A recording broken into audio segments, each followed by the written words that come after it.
Graham is blind, yet he can see. His condition is so paradoxical that it was ignored by scientists for years. Every now and then an observation comes along in science that doesn't make any sense. It's curious, it's inexplicable, it doesn't fit the established body of beliefs. Such an observation we call an anomaly. At that time when you had the stroke, could you walk? Mrs. Sinclair is convinced that her paralyzed left arm belongs to her husband. In an earlier time, she would have been dismissed as mad. Now, when you encounter an anomaly of this kind, the normal human tendency is to brush it aside, is to pretend that it doesn't exist, is to engage in a form of psychological denial, and to forge ahead. Vilayanur Ramachandran is one of the world's leading brain scientists. He was born in India, where he trained to be a doctor, but his fascination with the human mind drew him to Britain to study the brain, and then to the world mecca of neuroscience, San Diego, California. Today, his interest in strange neurological cases is helping him tackle one of science's ultimate challenges, the mystery of how the human brain works. Which one is wiggling? None. Your nose not moving either. Okay. Simple tests. In this first of two programs about the scientific revolution that is transforming our view of how the brain works, Ramachandran investigates 4 bizarre neurological conditions. Each case is a detective story that not only reveals the workings of the human mind, but also raises questions that scientists once felt were best left to philosophers. Big questions like, what is consciousness? What do we mean by a belief? How does the brain create our sense of reality? I'll never get this star. I'm hopeless at this. Drives me absolutely up the wall. Peggy won't get the left side of her star right, however hard she tries. That's because the left side of her reality has totally vanished. What excites me is I can pretend I'm Sherlock Holmes and try and figure out what has gone wrong in this patient's brain, what's changed that accounts for the strange symptoms. And this, of course, is a lot of fun to do because you're learning a lot about how the normal human brain works and how the activity of neurons in the normal brain gives rise to conscious experience and gives rise to the whole spectrum of abilities that we call human nature.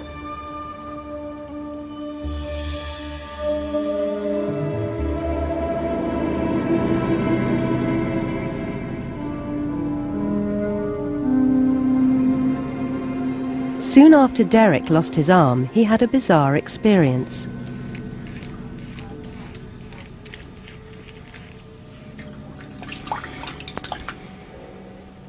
When I first started shaving after my surgery, I would feel my absent hand start to hurt and tingle whenever I shaved this left side of my face.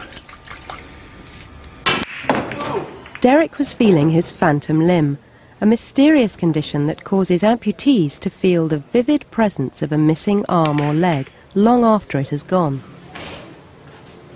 Oh my God. Someone? Derek is in his early 30s. He grew up in San Diego and was set for a career in the US Navy when a terrible accident changed his life utterly. 13 years ago, I was involved in a motorcycle accident, and I pulled the nerves out of my spinal cord up in my neck. They told my parents directly that I would never use my arm again, and I took the opportunity to have the surgery. After my surgery, I sat up in the bed of the hospital and still felt the arm there, still felt everything there, and I'm looking down and I'm seeing nothing. It was pretty bizarre. The more I thought about it, the more it hurt. The more it hurt, the more I thought about it. I really had no idea what was going on. About 7 years ago, I was reading through the classifieds, and I saw an ad in there, amputees wanted. I thought it was a joke. Open your feet up a little bit. Keep your knees bent. Don't do it stiff. So I called the number, and it was Dr. Ramachandran. beautiful. Whoa! For Ramachandran, Derek's weird sensations raised tantalizing questions about the way we all experience our bodies. That was good. Derek's call marked the start of a collaboration that continues to this day. If there is any one thing about our existence that we take for granted, it's the fact that we have a body. Each of us has a body, and you give it a name, it has a bank account, and so on and so forth. But it turns out even your body is something that you construct in your mind, and this is what we call your body image. Now, of course, in my case, it's substantiated by the fact that there really is a body with bone and tissue. But the sense I have, the internal sense I have of the presence of a body and arms and all of that is, of course, constructed in my brain, and it's in my mind. And the most striking evidence for this comes from these patients who have had an amputation and continue to feel the presence of the missing hand. Yay! One of the first things that Derek described was the bizarre sensing of his phantom hand while shaving. Ramachandran was immediately intrigued and suggested a simple test. Derek, I'm going to touch different parts of your body, and I just want you to tell me what you feel and where you experience the sensation, okay? Okay. Close your eyes. You could feel that on my forehead. Anything anywhere else? No. Okay. It's on my nose, Okay. my chest. Your chest. Okay. I can feel that on my cheek, and I can feel rubbing on the phantom left hand. On the phantom left hand, in addition to your cheek, I'm going to run the Q-tip across your jaw and see what happens. I can feel the Q-tip on my cheek, and I can feel a stroking sensation across the phantom hand. You actually feel it stroking across your phantom hand. So here is a medical mystery of sorts. Why does this happen? Why would a person, when you touch his face, claim that it's also touching his missing phantom fingers? A few weeks later, Ramachandran visited Derek at his home to explain his findings. So why do I always feel that phantom arm there? The reason we think it happens is that in the brain there is a complete map of the surface of the body. The entire left side of my body, the skin surface, is mapped on to the right side of my brain along a vertical strip of cortex, which we call the somatosensory cortex. Similarly, the right side of my body is represented on the left side of my brain.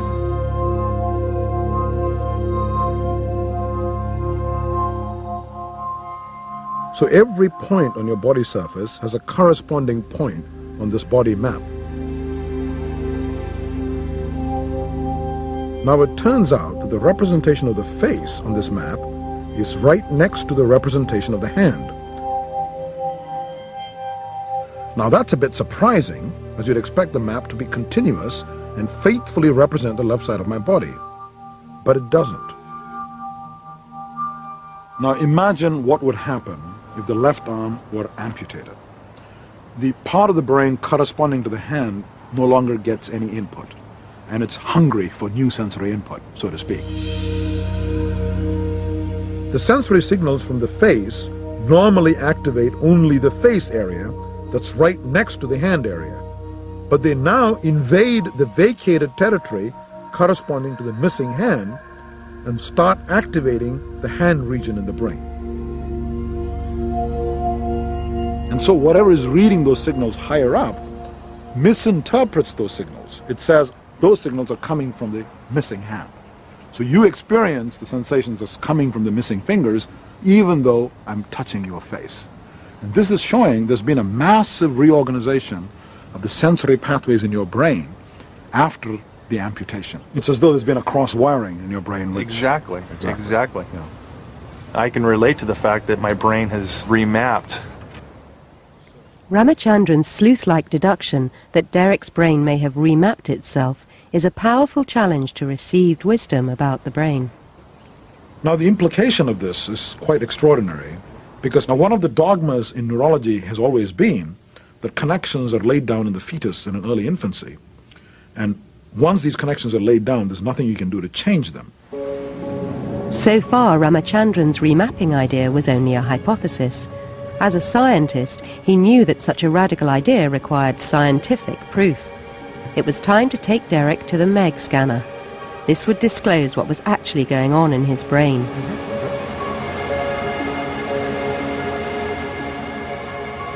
When various parts of Derek's body were wired up, the corresponding activity in his brain revealed the layout of his body map.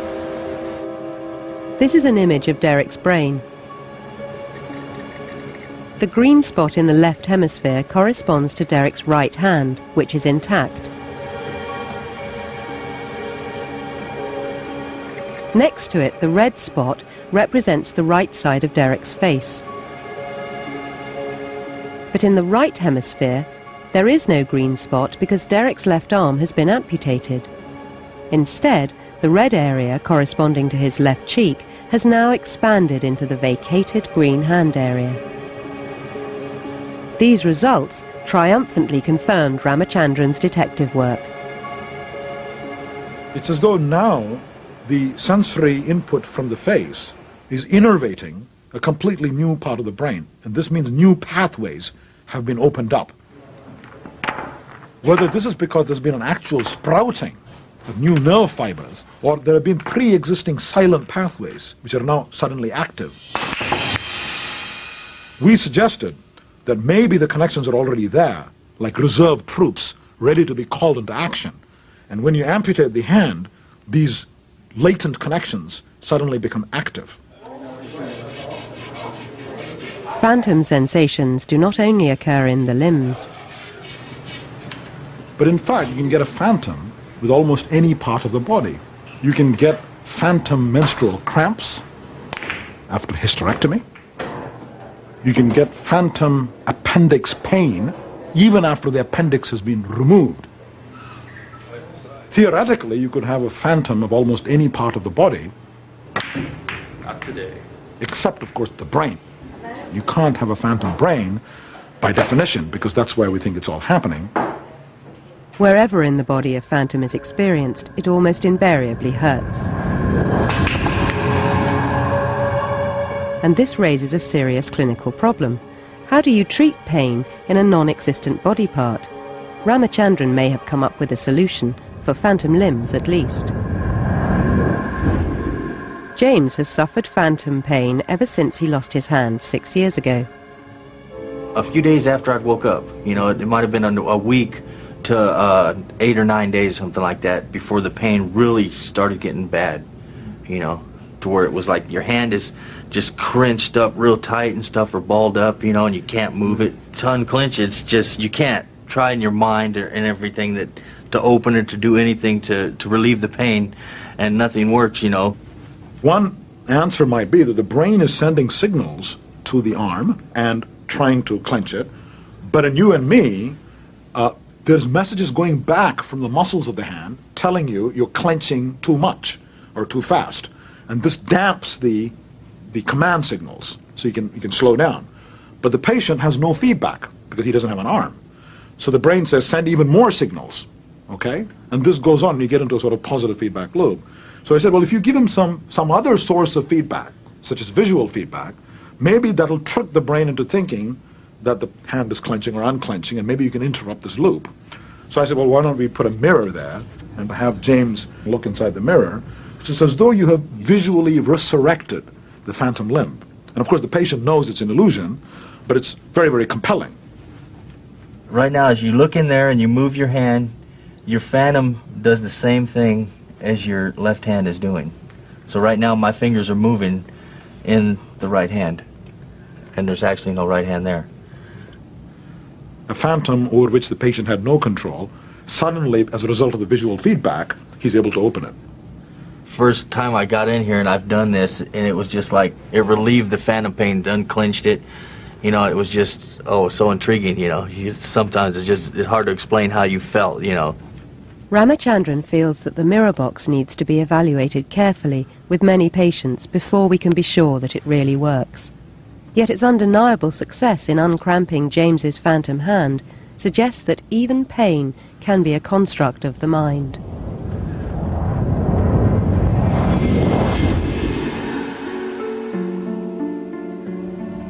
Phantom limbs reveal how the brain can trick us into being aware of things that are not there.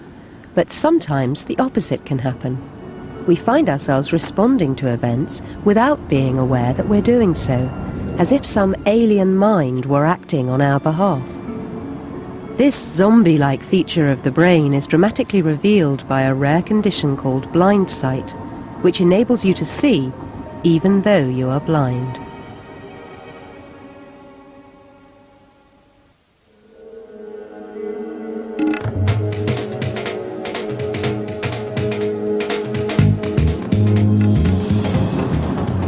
Dr. Ramachandran grew up reading Sherlock Holmes, who remains an inspiration today. As a brain detective, he's always on the lookout for clues as to how the brain works. New information that might crack the mystery of consciousness. People said you have a grand overarching theory guiding this whole enterprise. I know very few scientists who do that. Science is much more opportunistic than people realize. You see something fascinating and you say, my God, what's going on here? And then you follow your nose. And then there's all these unexpected twists and turns. And 9 out of 10 turn out to be wild goose chases, a waste of time. But the 10th one turns out to be gold mine.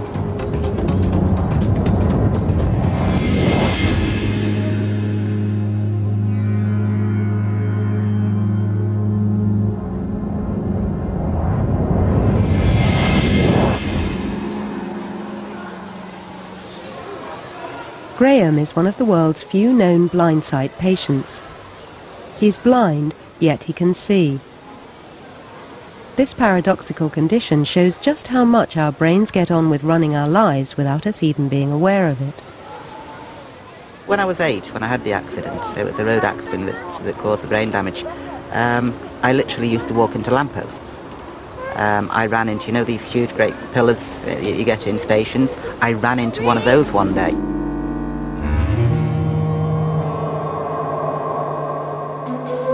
The road accident caused colossal damage to the main visual centres of Graham's brain.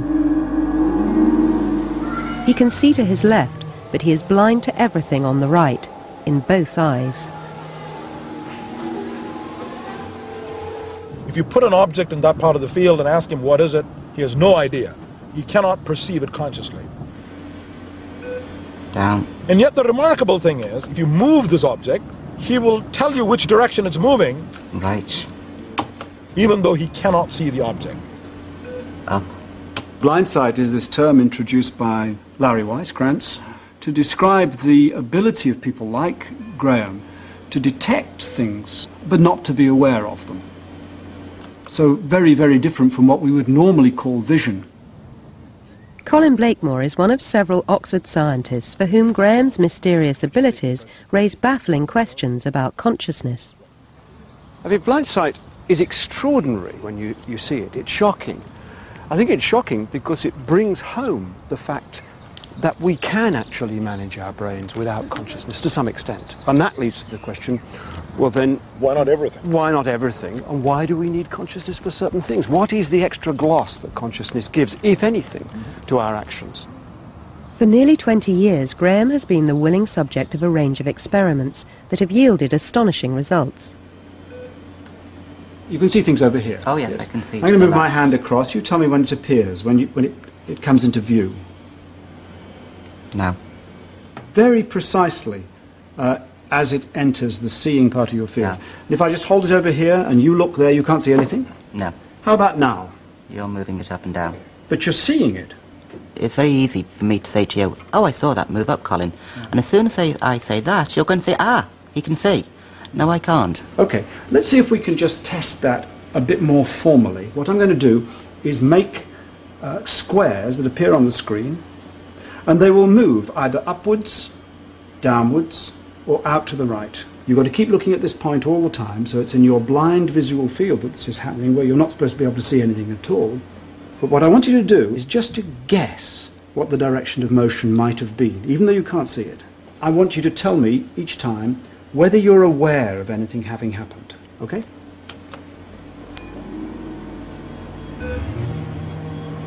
Down, not aware.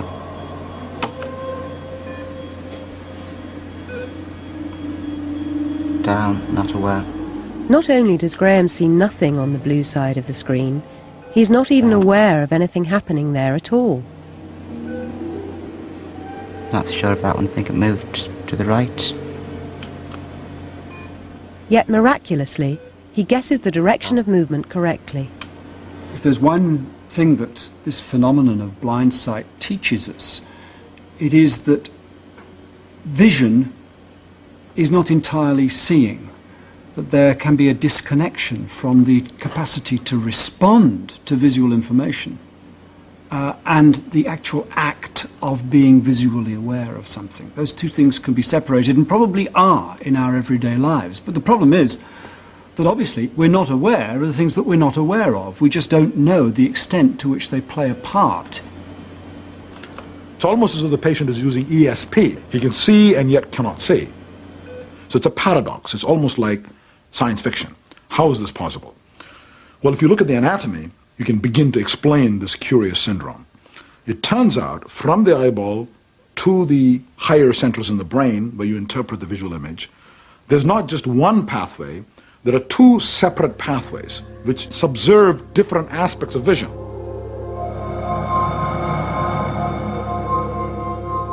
One of these pathways is the evolutionarily new pathway, the more sophisticated pathway if you like, that goes from the eyeball through the thalamus to the visual cortex of the brain. Now you need the visual cortex for consciously seeing something.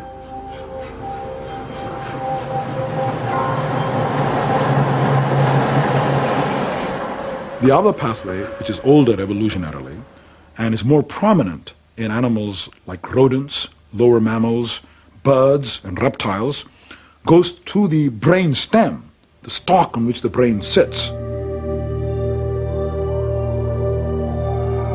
And from the brainstem gets relayed eventually to the higher centers of the brain. Specifically, the older pathway going through the brainstem is concerned with reflexive behavior, orienting to something important in the visual field, making eye movements, directing your gaze, directing your head towards something important. In these patients, one of these pathways alone is damaged, the visual cortex is damaged. And because that's gone, the patient doesn't see anything consciously. But the other pathway is still intact. And he can use that pathway to guess correctly the direction of movement of an object that he cannot see. Graham often likens his vision to that of reptiles, whose dependence on unconscious blind sight is powerful evidence for them not having consciousness. A lizard, if it wants to catch a fly, for example, doesn't actually have to see a fly, it doesn't have to recognize a fly, it just has to be aware of something moving.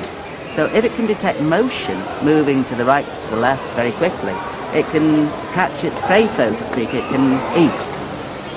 And that's very much, I guess, what blind sight is. I'm aware of some of these more primitive functions, but I don't actually see to a right. So I suppose me and the lizard are distant cousins. One of the goals of neuroscience is to understand which parts of the brain are dedicated to what function, how different mental capacities map onto different pathways and different neural circuits in the brain. And surely this fascinating syndrome is going to help us understand not only the nature of seeing, not only the division of labor between these different pathways, but the question of what is consciousness? What does it mean to be consciously aware of something? Why is one pathway alone conscious, whereas the other pathway behaves like a zombie that's trapped inside him, that's unconscious? The syndrome is so strange that when it was initially reported, people didn't believe it, and there are some people who still don't believe it. But in a sense, it's not that strange if you think about it, because we all suffer from a form of blind sight. In a sense, we experience blind sight all the time in our daily lives.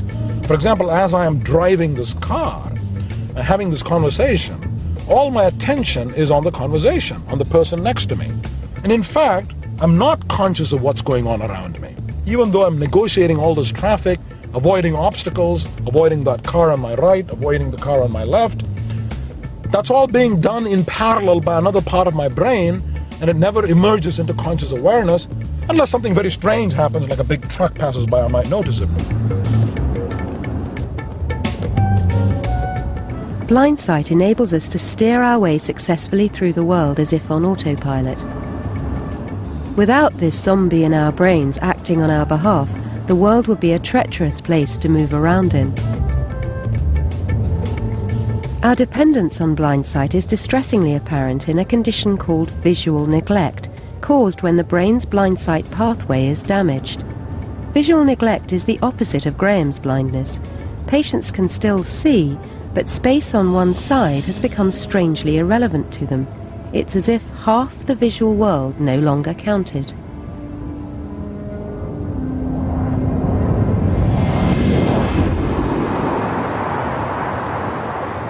Ramachandran is a visiting neurologist at the San Diego Rehabilitation Institute, where he recently encountered Bill Staton.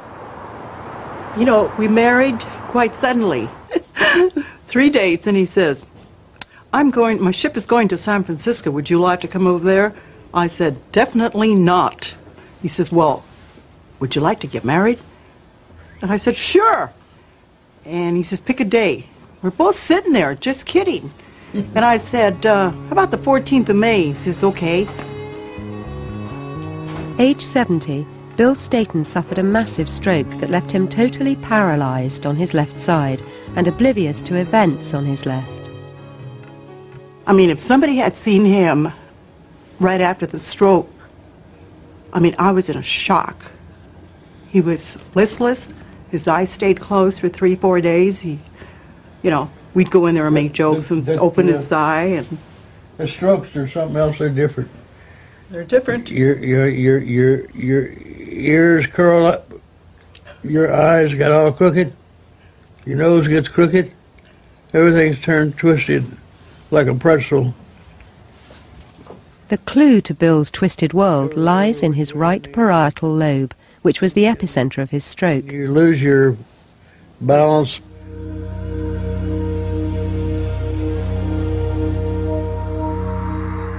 The parietal lobes are concerned mainly with creating a three-dimensional representation of the spatial layout of the world, allowing a person to walk around, to navigate, to avoid bumping into things.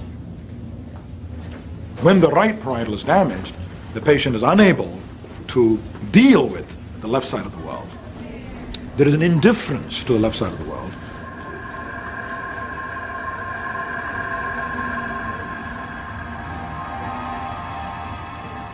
This condition has fascinated neurologists for almost a century because it offers clues as to how the brain makes us conscious of space. Mr. Staton, Dr. Ramachandran again, I'm back. You remember me, right? Yeah. Yeah. I just have a couple of questions for you. All right. A simple test confirms that Mr. Staton has neglect. So I want you to look at my finger as I move it, okay? It's sliding along in a level plane. Okay. Move your head, follow it, okay? Follow the finger. Yeah. Okay. It looks like it's going west. Okay, going west. Okay, keep looking. Bill follows Ramachandran's finger to the mid-line, but loses track of it once it reaches his left side. Look at it again. Okay. You shake the finger. Yeah. When you check to see if I'm seeing or not. Mm-hmm. You say, I'm not seeing it. Mm-hmm. I think I'm going to probably seeing it, but I'm just not... registering it. Registering it. Mm-hmm. Neglect is defined as a complete indifference to the left side of the world, caused by damage to the right side of the brain, typically the right parietal lobe of the brain. But the patient typically ignores everything on the left unless his attention is drawn to it. Hello, sir. And then suddenly he starts seeing it. As for you. Okay. And this is important because it implies that the sensory pathways are intact. It's not as though he's blind on the left. It's just that he's indifferent or doesn't notice what's on the left side. And swallow. In most cases, neglect only lasts for a few months. But for the moment, Bill doesn't register his lunch if it's on the left, even when it's under his nose. Yeah. Come on. I think neglect is fascinating because we used to think it's simply an attention deficit, that the patient's not paying attention on the left side. What's interesting to me is that it seems to be a complete annihilation of the left side of the world, as though left doesn't exist, at least in some patients. This annihilation of the left side reaches into the deepest parts of the mind. One morning 10 years ago, Peggy was bending over to open a drawer when she suddenly keeled over. Peggy had had a massive stroke, just like Bill, and when she came round, the left side of her visual world had vanished too. What more can you wish for? Sadly, Peggy's neglect seems to be permanent, but this has given scientists the chance to study it in detail. The extent of her loss was vividly apparent when we asked her to draw this daisy from memory. A daisy it shall be. It drives me crackers. I go mad, don't I, Derek? What's Derek? Peggy is in a permanent corridor which she can't get out of. There is only a right side. Everything is approached from a right-hand side. She gets into this area of no man's land. It's walking into space, a bottomless pit. It's like a radar system, whereby the actual radar system on the left-hand side is no longer working well. If someone comes in on my left-hand side now, or I hear a sound, my eyes will immediately move to the left-hand side. That makes me, for evolutionary purposes, very aware of my environment. Because if I wasn't aware of those things, I'd have accidents. I'd get hurt, or I might get eaten by wild animals and whatever. Now, in Peggy's case, that monitoring on the left-hand side has been damaged, and therefore she will not attend to those things that we would normally be aware of.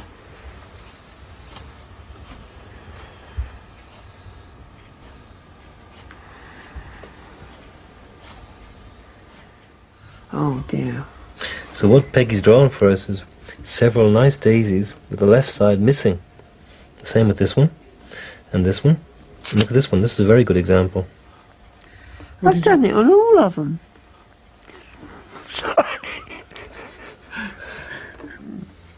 Which means she's not only neglecting events in the world, in the real world, but when she conjures up a mental image, she's ignoring the left side of that mental image.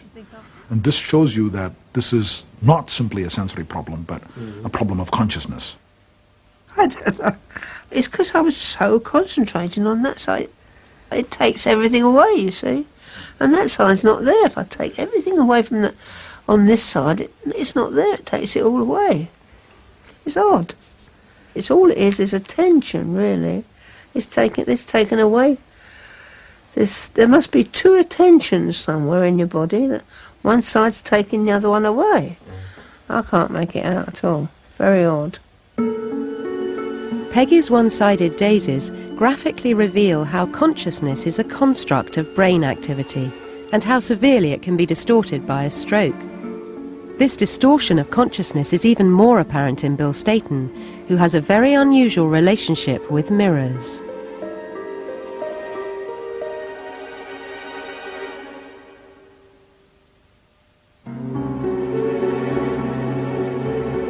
Bizarrely, Bill Staton's stroke has affected his knowledge of the way mirrors work.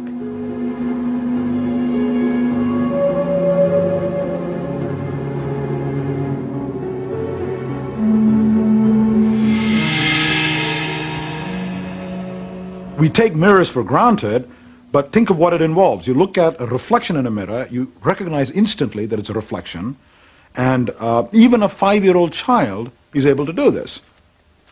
Jaya, what do you see? What is this? A mirror. Okay, and what do you see in the mirror? Mommy. Okay, what's he holding? A squid. A squid, okay. Can you reach out and grab the squid? Very good. Now, why did you reach out there? Why did you not reach into the mirror? Because it's a mirror. Because it's a mirror. Okay, very good. Now, our ability to deal with mirrors seems so effortless, but think of what it involves. I mean, you're looking at a mirror, and you're looking at a reflection, and instantly the brain correctly deduces that the object producing the reflection must be out here. And this peculiar juxtaposition of the real object and its mirror twin, so to speak, you might think would involve the parietal lobes, given the known role of the parietal lobes in dealing with spatial aspects of the world. So the question is, what would happen if the parietal lobes are damaged? In a patient with damage to the parietal lobes, you might expect to see problems in dealing with mirrors. In this simple experiment, Bill sees a reflection of a key that is being held on his neglected left side. Okay, can you grab it? Where do you think the key is? You can hear it in his hand. But this is a reflection, okay? Yeah. Where is the actual key? What some of these patients do, not all of them, is they keep reaching into the mirror for the object, and often confusing the reflection for the real object. Okay, try and reach it again. Okay, that's all right. Thank you very much. So what's going on here? Remember, in these patients, there is a complete indifference to the left side of the world. You're not noticing anything on the left. But they're now seeing a reflection of the left inside the mirror. So the brain says, now that's a reflection, so that object must be on my left. But on my planet, left doesn't exist. Therefore, this pen must be inside of the mirror. However strange that might seem to all of you chaps, and he starts reaching into the mirror, or behind it, typically. Okay, I'm holding, okay. One more test. Next, the mirror is moved in front of Mr. Staten. The key is still behind him, but this time it is held on his unneglected right side. Will he make the same mistake? Dr. Altschuler holding the key? Yeah. Okay, where is the key? Okay, can you grab it? No, because I only see, I'm not looking at the real key, I'm looking at a reflection. Okay, now where is the real key? Can you grab the real key? Okay, excellent. Very good. Excellent. Okay. Excellent. Now you notice what he did here, despite initial hesitation, he went straight for the object behind him and grabbed it correctly. This shows very clearly that he has no problems with dealing with space, dealing with mirrors, dealing with reflections, so long as the mirror is in the front. But when you put it on the side, it flips him into the twilight zone, and instantly he reaches for it incorrectly. Will you help me a little bit? Okay. Stretch a little bit. In other words, even the patient's knowledge, abstract theoretical knowledge about what mirrors can do, his knowledge about the laws of optics have been warped to accommodate the strange new sensory world that he inhabits. And this has profound implications for understanding the manner in which the brain deals with space.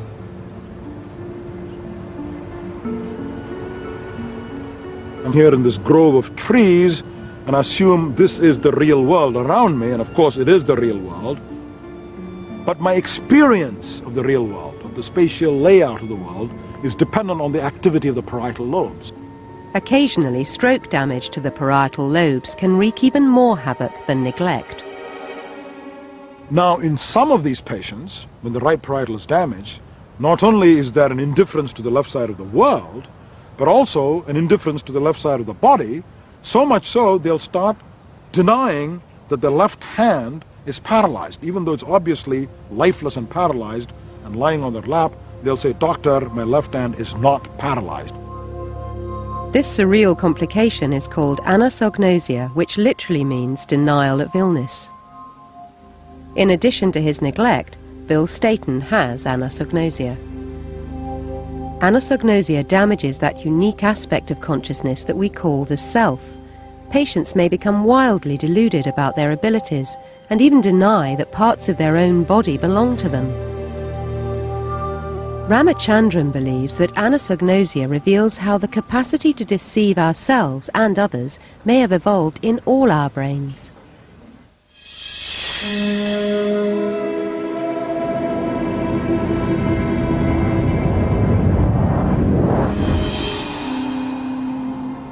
Mr. Staten, I'm back again. Dr. Ramachandran, I have a couple of questions for you. Can you use both your hands? Yeah. Yeah, you can use both your hands. Okay. Can you clap? Yeah.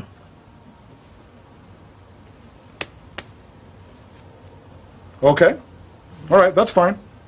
There's not the slightest flicker of movement in his left hand or his left leg. But you ask him, can he use his hands? He says yes. Or he'll say, my left hand is slightly weaker. Ask him, can you clap? He vehemently says yes. And he starts flailing his arm, and in fact patting his chest as though he was clapping.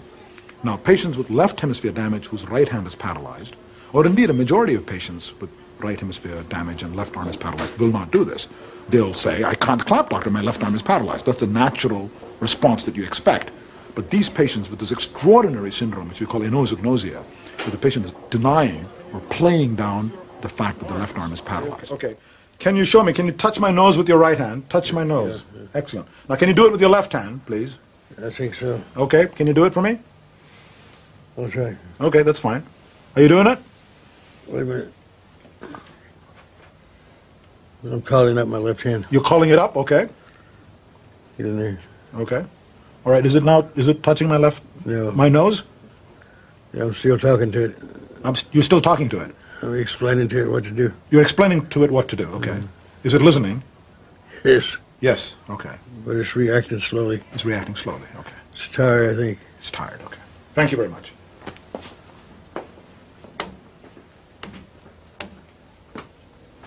Many of these patients, the remarks they make to account for the left hand's failure to perform, the statements they make often sound a little bit humorous, often tinged with a perverse sense of humor.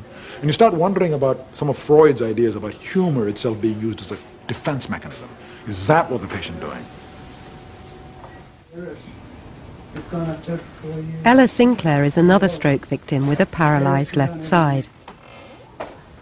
She also has anosognosia, and she too seems to use humor to deny her paralysis. Now you remember when I first saw you, I was asking you whether you could use your left hand. What did you tell me then? I think I told you yes.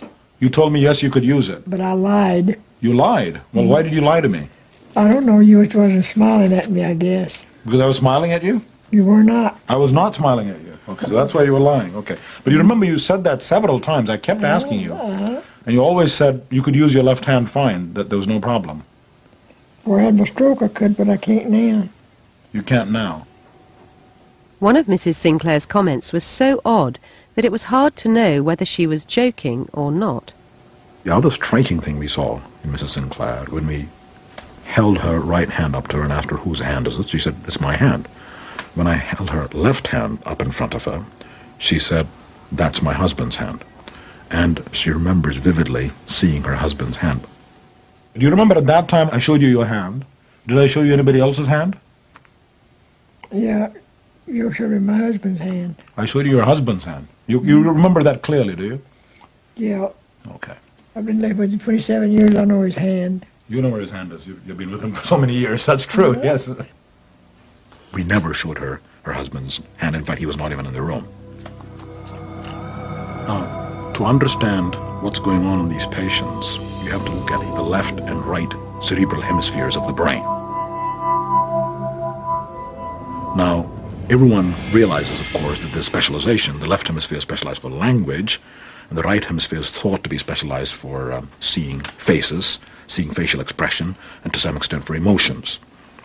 But I think there's an even more fundamental distinction between the two cerebral hemispheres, and that might help explain this peculiar syndrome you're seeing in these patients. There is a tremendous need in each one of us to create a coherent belief system to maintain a sense of continuity to our own lives. And this is done largely by the left hemisphere, this creation of a belief system. And when there are new experiences, the left hemisphere folds these experiences into the pre-existing belief system. If something doesn't quite fit the story, the strategy of the left hemisphere is to deny the anomaly, is to pretend it doesn't exist, is to brush it under the carpet. And this is what we call denial. Now, counterbalancing this is the right hemisphere, which has the opposite tendency. Whereas the left hemisphere tries to preserve the model, preserve the belief system, preserve status quo, the right hemisphere is your devil's advocate, constantly challenging the status quo.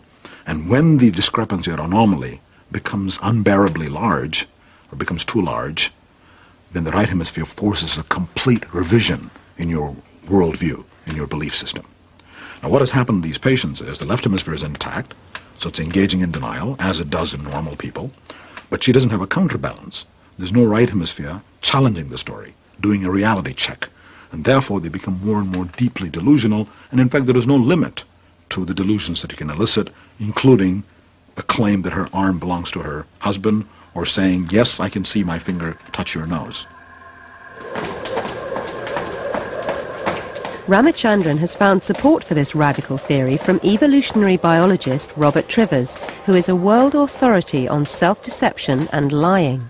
To me, what's striking about Ramachandran's work is that he's located a particular kind of self-deception in a particular place in the brain with the pleasing implication that the two hemispheres may normally act together in a way where one is tending to generate more self-deception, the other tending to correct for it.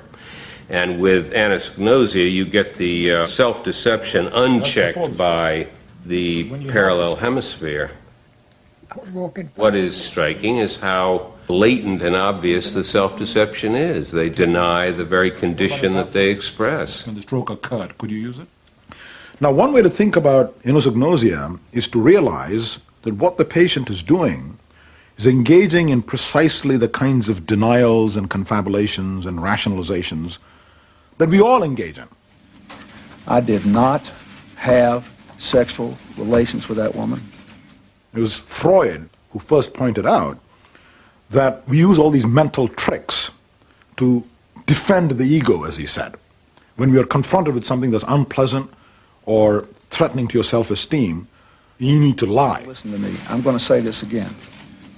I did not have... The trouble is, the emotional centers of your brain cannot conceal the fact that you're not speaking the truth, and your face starts leaking traces of deceit. So anybody watching you, the muscles are slightly different when you're lying.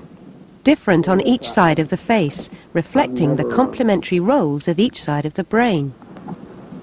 It's almost humorous. If you put a false expression on your face, a forced smile, it will tend to curl up a bit more on the right side of the face because it's being run by the left hemisphere. The right hemisphere is more involved in a natural facial expression, so if I could smile warmly at you now, it's supposed to curl up a bit more on the left side because it's supposed to be run by the right brain. You know, I have acknowledged that I made a mistake, said that It was interesting to me that President Clinton, when he came out and started apologizing, initially there was a facial imbalance. The right face was into it. The left face said, "Get me the hell out of here." Then he goes before ministers and says, "There's no simple way of saying I've sinned." And after I testified, Both faces were now into the latest show. I don't think there is a fancy way to say that I have sinned.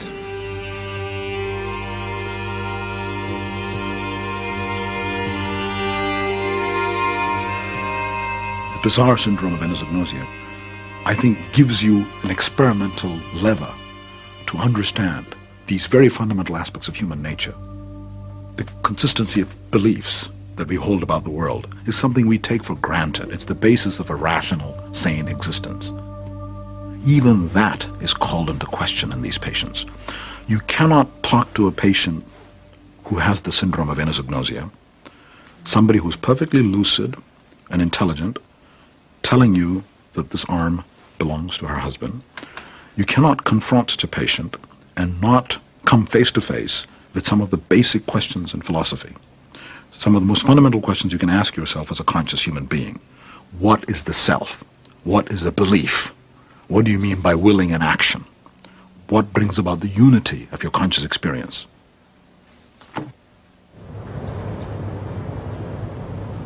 The exciting thing for me is that scientists can now begin to raise and answer some of these lofty questions about how the brain generates conscious experience and generates your sense of self. Wouldn't it be exciting if all this happened in our lifetime, that consciousness finally understood itself? Next week, Dr. Ramachandran continues his exploration of how the brain creates human consciousness by investigating 3 strange disorders of the visual system. These lead him deep into the emotional areas of the brain and ultimately to ask one of the biggest questions of all. Might there be a kind of God spot, hardwired into the brain, that makes us all open to religious experience? And that's at 8 o'clock.